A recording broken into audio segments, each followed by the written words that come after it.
singkat terkait dengan yang namanya SWOT analysis. Strength, weakness di bagian atas itu adalah terkait dengan insight-nya kita dari pribadi kita, dari internalnya kita. Kemudian di sebelah kiri threats dan opportunity dari sisi eksternal kita yang terkadang kita tidak bisa eh, pengaruhi.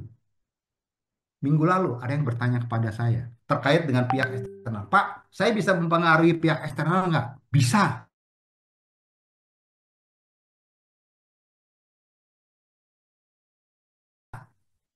Bakal menentukan pasar yang bergerak seperti apa. Nah, Bapak dan Ibu mungkin bisa yang namanya nantinya bisa membuat yang namanya threat dan opportunities sesuai dengan dalam tanda kutip permintaan Bapak dan Ibu. Misalkan nih, saya tahu dari Google Trend sekarang sukanya adalah saya berbicara roti dulu deh, roti kismis. Nah, Bapak dan Ibu udah tahu, langsung Bapak dan Ibu keluarkan varian roti kismis. Dan kemudian dikeluarkannya itu sesuai dengan timingnya.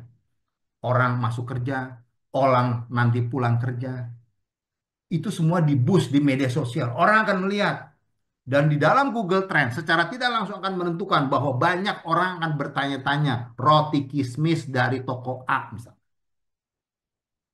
Itulah kalau andai kata Bapak dan Ibu punya kekuatan, punya dana, punya strategi, punya influencer. Bapak dan Ibu bisa mempengaruhi segala sesuatu yang dari threats dan opportunity. Walaupun hal tersebut tidak mudah Bapak dan Ibu. Karena apa? Tren untuk consumer good selalu berubah-ubah sesuai dengan yang namanya masanya. Entah masa di awal bulan, masa di pertengahan bulan, masa di akhir bulan. Percaya nggak Bapak dan Ibu? Pasti percaya. Contohnya seperti ini. Saya ada angkringan kaki lima, Bapak dan Ibu. Di awal bulan itu pasti sepi. Orangnya udah tahu produksinya tidak terlalu banyak. Angkringan tersebut mulai laku, mulai rame menjelang akhir bulan karena kantong mulai tipis, Bapak dan Ibu. Orang beralihlah yang namanya makan di angkringan. Nah, Bapak dan Ibu sudah harus tahu bisa membaca trennya seperti itu. Ya, karena apa? Tren pasti ada variabelnya dan tren pasti berubah-berubah. Nah, masuk kembali ke dalam strategi bisnis setelah kita melakukan SWOT analisa.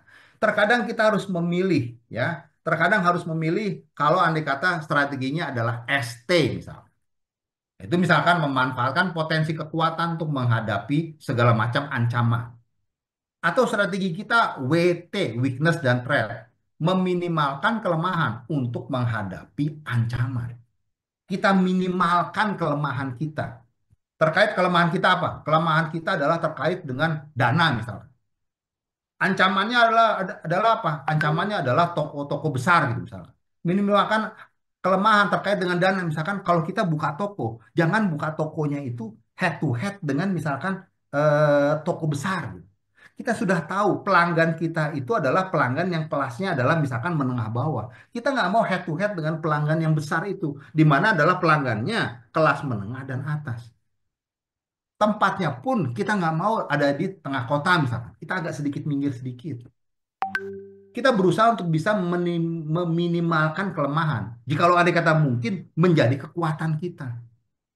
Kita buka tokonya adalah di pinggiran kota, tapi tempat parkirnya luas. Tapi suasananya adalah rindang. Siapa tahu kelemahan tersebut set kita putar menjadi sesuatu adalah strength-nya kita.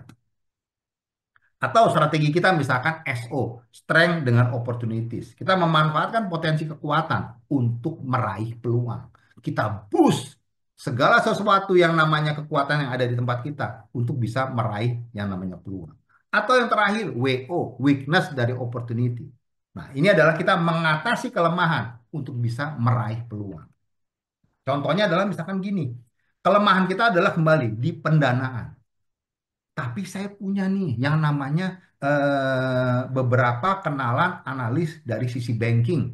Mereka bersedia memberikan dana kepada kita karena mereka melihat kita tuh mempunyai masa depan yang lebih baik, yang cerah. Nah, hal tersebut Bapak dan Ibu, mengatasi kelemahan dari sisi pendanaan dengan mempunyai kenalan atau analis dari bank yang bisa melihat potensi diri kita. Ujung-ujungnya untuk kita bisa meraih peluang untuk bisa mendapatkan pelanggan, memajukan perusahaan ke arah yang lebih baik.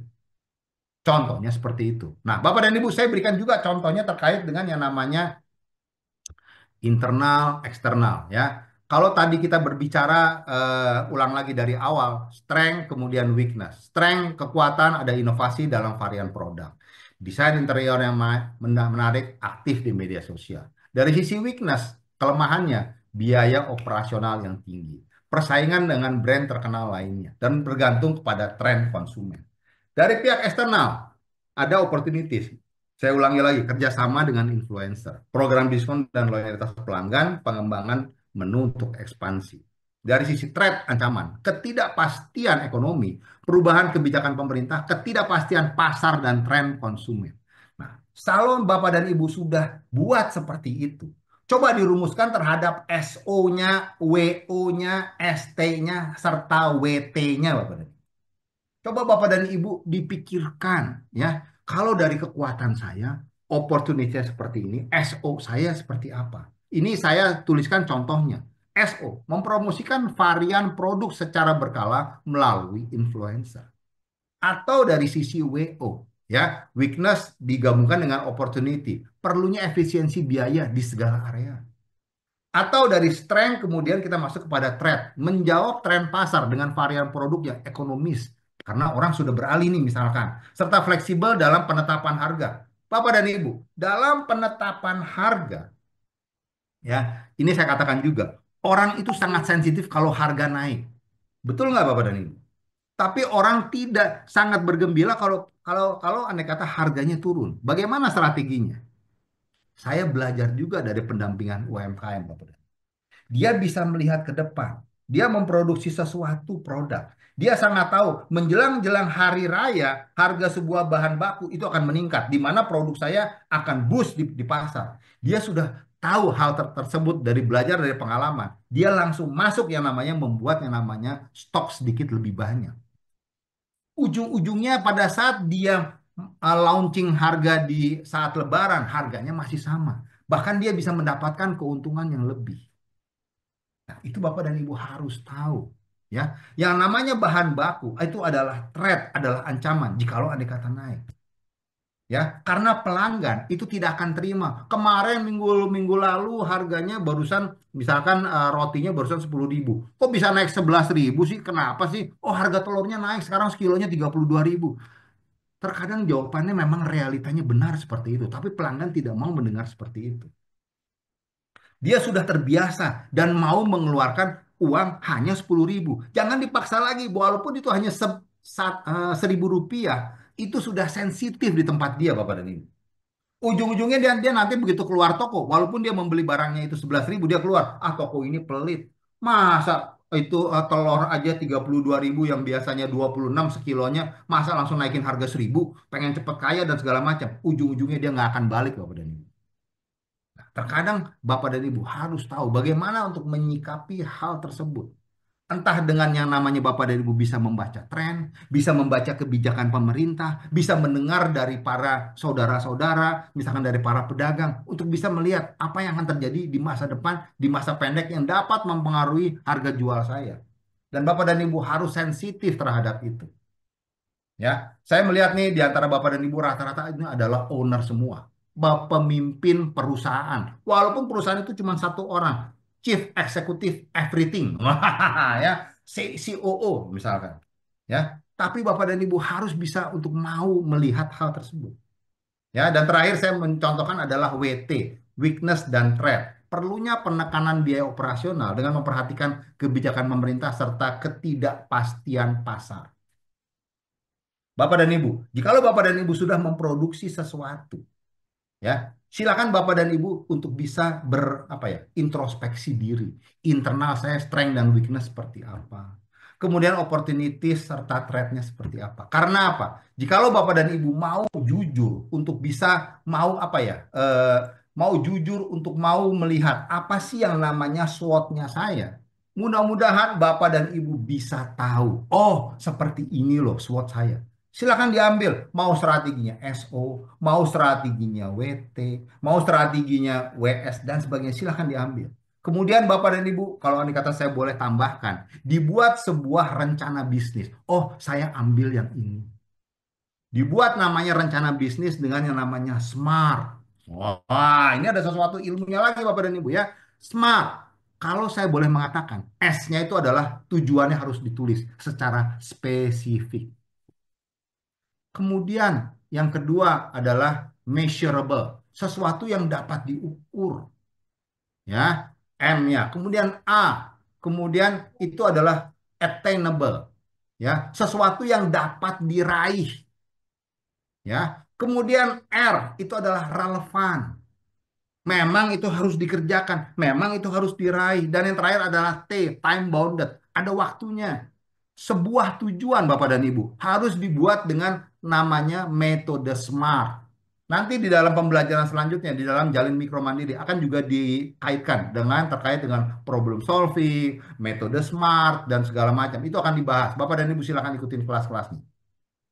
Sampai di sini dulu saya melihat apakah ada yang hendak bertanya. Silakan Bapak dan Ibu, saya minum setengah menit. Silakan. Ya, sambil saya infokan, peserta mencapai 246, luar biasa bagi Bapak Ibu yang ada di YouTube. Yuk enjoy, mari kita sama-sama ramaikan di Zoom kita yang saat ini berlangsung ada di aspendo.org/Zoom.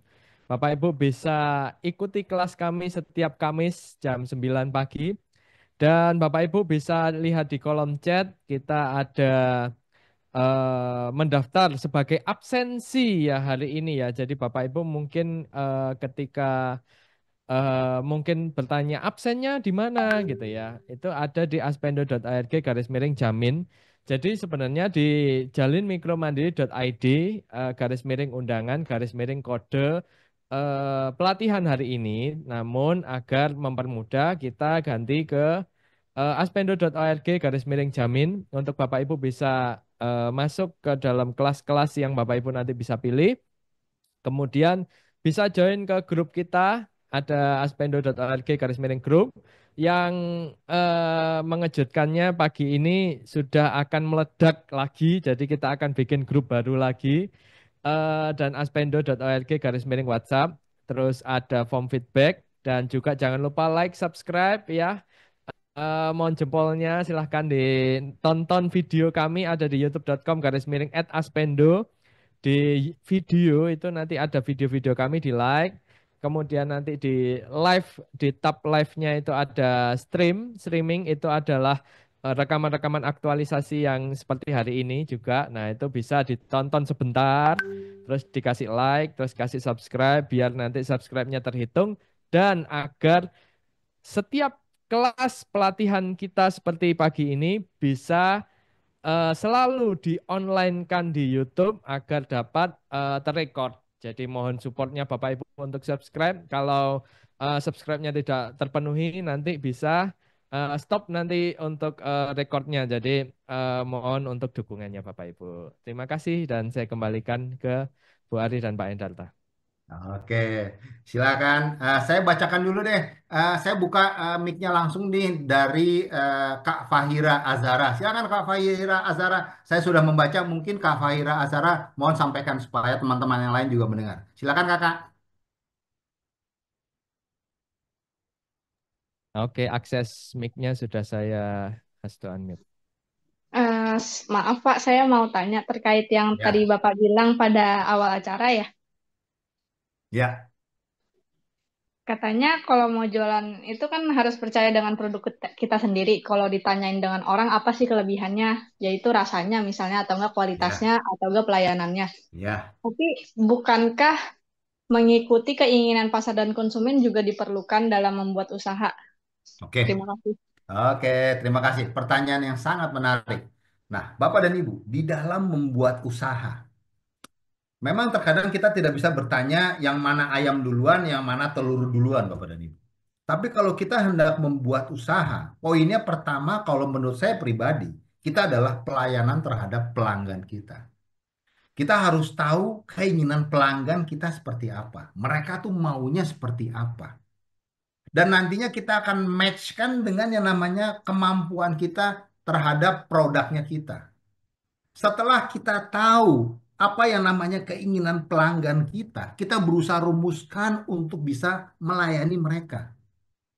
Ya, jadi supaya kita tahu pelanggan itu maunya apa, nanti kita akan bisa menyiapkan sebaik apa.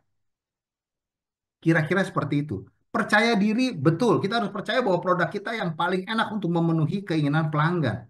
Tapi perkataan memenuhi keinginan pelanggan itu akan tercetus kalau kita tahu pelanggan kita maunya apa. Betul nggak? Ya, kira-kira tuh seperti itu. Saya membuat contoh sedikit yang berbeda. Ya,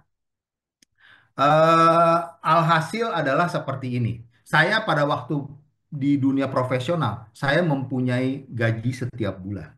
Kemudian saya tahu, saya bilang ke istri saya, "Mah, kita investasilah beli apartemen subsidi, ya, apartemen subsidi." Kemudian saya bertanya kepada istri saya, mau belinya di daerah mana ya?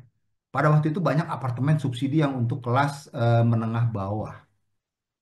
Kemudian perkataan saya bertanya adalah gini, "Mah, kita itu beli apartemen subsidi, memang harus melihat lokasinya juga, tempatnya juga, fasilitasnya juga. Tapi kita harus tahu, kita tuh kan beli apartemen subsidi kan nantinya bukan untuk ditinggalin misalkan. Tujuan jangka panjangnya adalah untuk dikontrakan.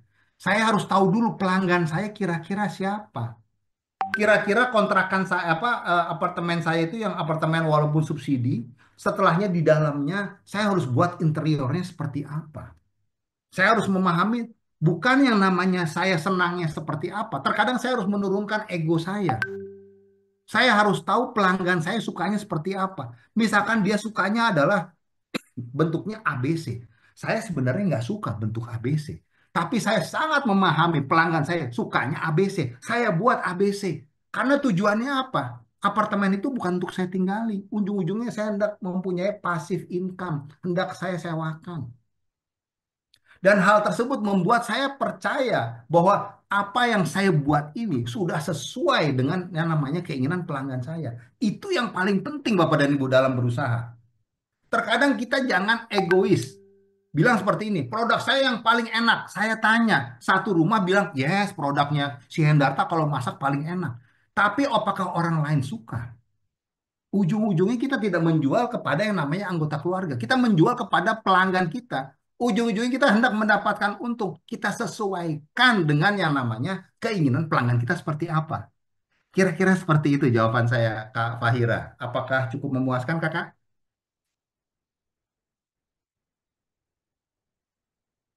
Oke, silakan Kak. Kalau Anda kata ada yang hendak dibicarakan lagi, boleh ya. Saya masuk dulu kepada yang namanya Kak Arianto. Terima kasih. Kak Fahira, silakan.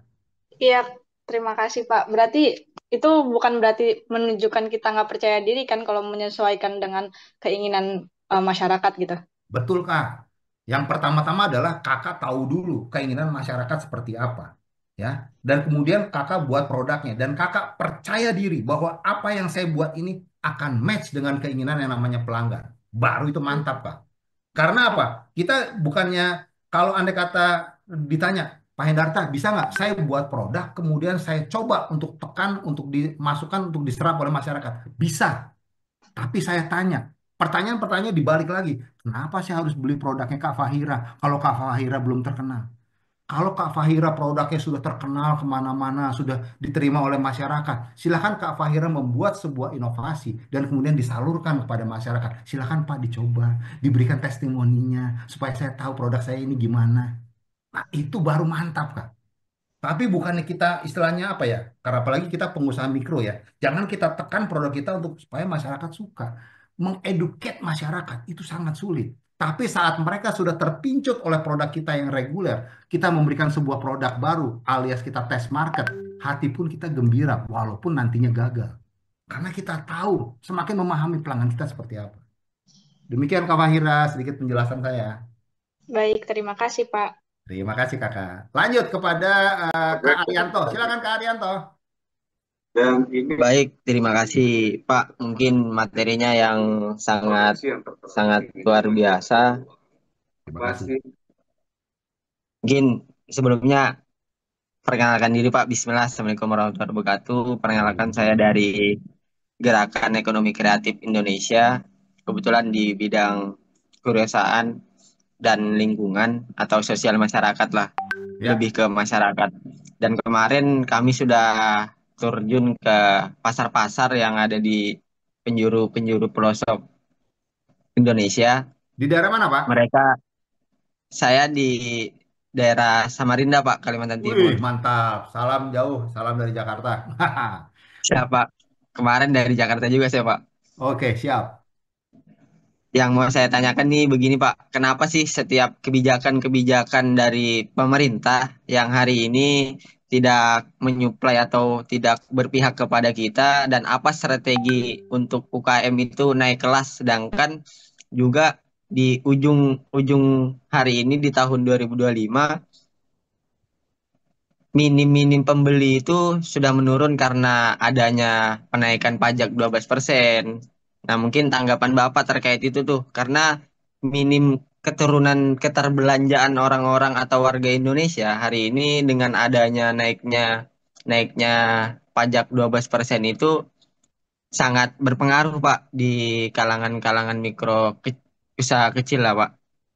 Ya kan? Ya, Dan banyak orang yang lari ke pengasongan-pengasongan yang lebih tidak ke barang Indonesia, malah lebih impor, lebih lebih di kalau diambil banyak ya tetap juga kan 20%, nggak ada bedanya kan. Nah, perbandingannya itu kan tipis tuh, Pak.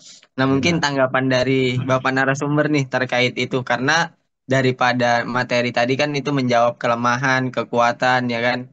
ya. Nah, mungkin bisa tuh ditanggapi, Pak. Mungkin itu pertanyaan saya. Saya akhiri. Bila itu hidayah. Wassalamualaikum warahmatullahi wabarakatuh. Waalaikumsalam. Saya coba jawab Kak Arianto ya. Sebuah kebijakan pemerintah terkadang kita bisa melihat sebagai salah satu adalah threat, ancaman. Terkait dengan kenaikan pajak, walaupun terkait kenaikan pajaknya itu hanya sekitar 11% Bapak dan Ibu. Karena 11 naik ke 12 itu sebenarnya berpengaruh iya. Karena apalagi di usaha mikro, kita tuh berbicara keuntungan yang diraih mungkin hanya puluhan perak, Bapak dan Ibu. Ya, hanya 50 perak bahkan 100 perak. Nah, jadi yang namanya kebijakan pemerintah terkadang kita tidak bisa apa-apa.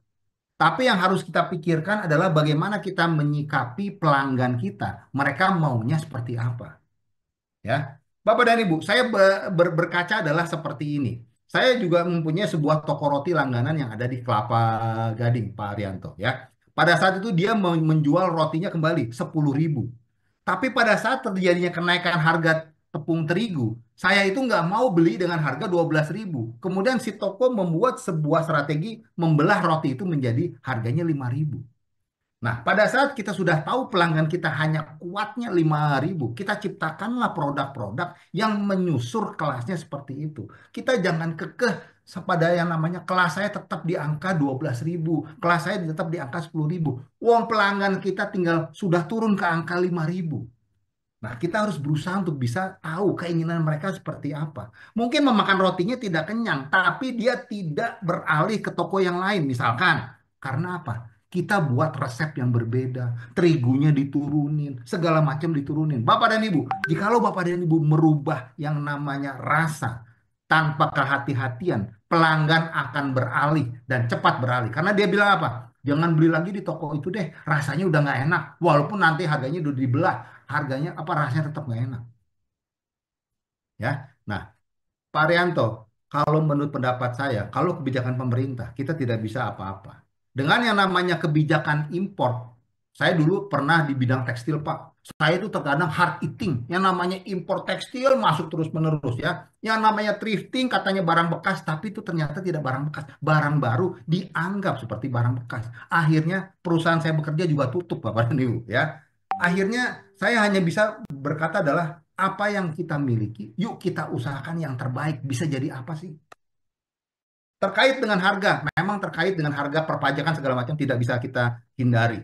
Tapi yuk kita usaha cari jalan yang lain. Bukan yang namanya mengelabui pemerintah, tapi kita berusaha supaya usaha kita tetap berjalan. Karena perut ini masih tetap lapar, Pak. Walaupun kebijakan itu naik kemana-mana, perut ini tetap harus diisi dan kita harus tetap berusaha. Kira-kira jawaban saya yang kurang memuaskan adalah seperti itu, Mas Arianto. Nah, bagi teman-teman yang mau order kaos keren, silakan bisa di marketplace Shopee, Tokopedia, Bukalapak maupun Lazada. Caranya tinggal ketik saja Muhammad Ervando ya. Nah, teman-teman tinggal pilih untuk kaos-kaos kerennya. Kemudian yang cocok langsung saja diorder untuk kaos-kaos kerennya ya.